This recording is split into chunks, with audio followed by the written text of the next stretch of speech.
Good afternoon. Good afternoon. I'm back for mindfulness mission number 2. Check out last week's episode where I basically spoke about what I'm planning to do and a little bit about myself. I did a little introduction.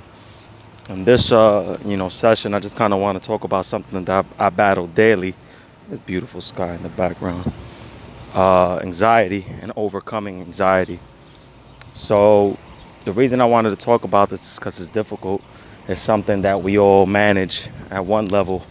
The more successful I become at work, the more challenges that I have to face.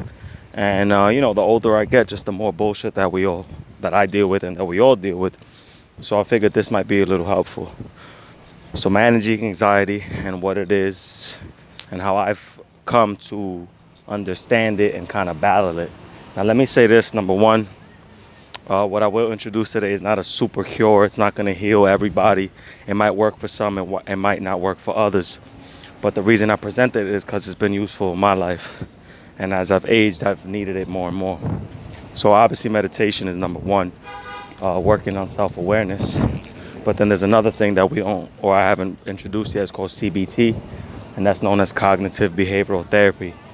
So basically what CBT is this analysis of your thoughts and your thinking patterns, and then thinking and correcting those that are not helpful. Give me a second, because I'm on the train, you know what I mean? New York shit, you know?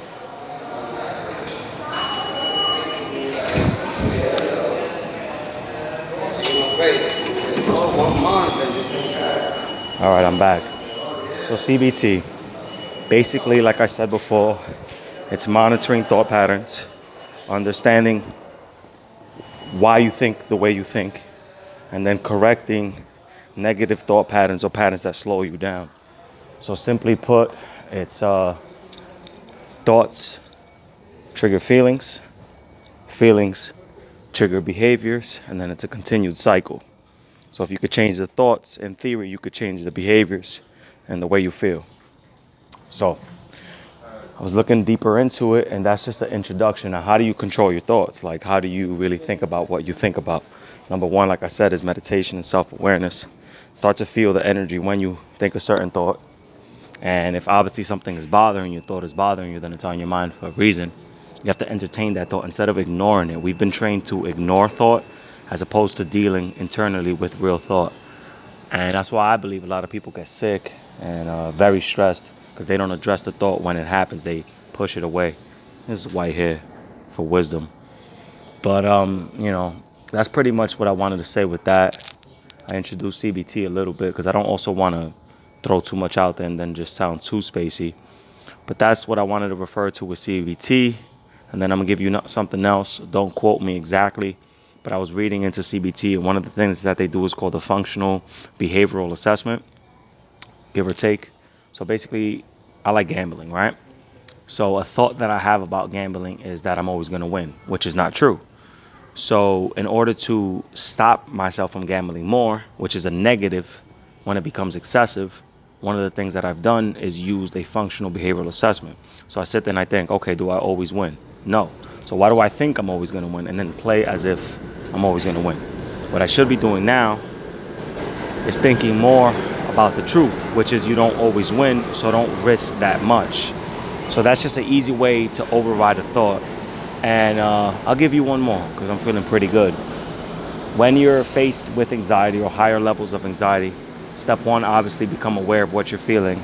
Step two, entertain the thoughts, but understand if they're rational or irrational. Meaning, like, don't be scared of something that's not going to happen. Obviously, entertain yourself and prepare yourself for these things, but don't necessarily put yourself in fear's way, especially if it hasn't happened or can't happen. That's what I mean about irrational. And then last thing I'll say with anxiety, which is pretty powerful, is use the opposite. So if the thought is today's gonna suck, use an affirmation like I will get through the day. Instead of thinking what could go wrong, start thinking something along the lines of what if everything goes right, and continue to dwell in those thoughts, become a little bit more reflective, and you'll be better off. And in the long run, you'll be less anxious, and it'll have less defeating effects on you. All right, so that was a lot of information in a small amount of time. If you have any questions, I'm here. I like to bounce off ideas, and this is for the purposes of helping all of us get better.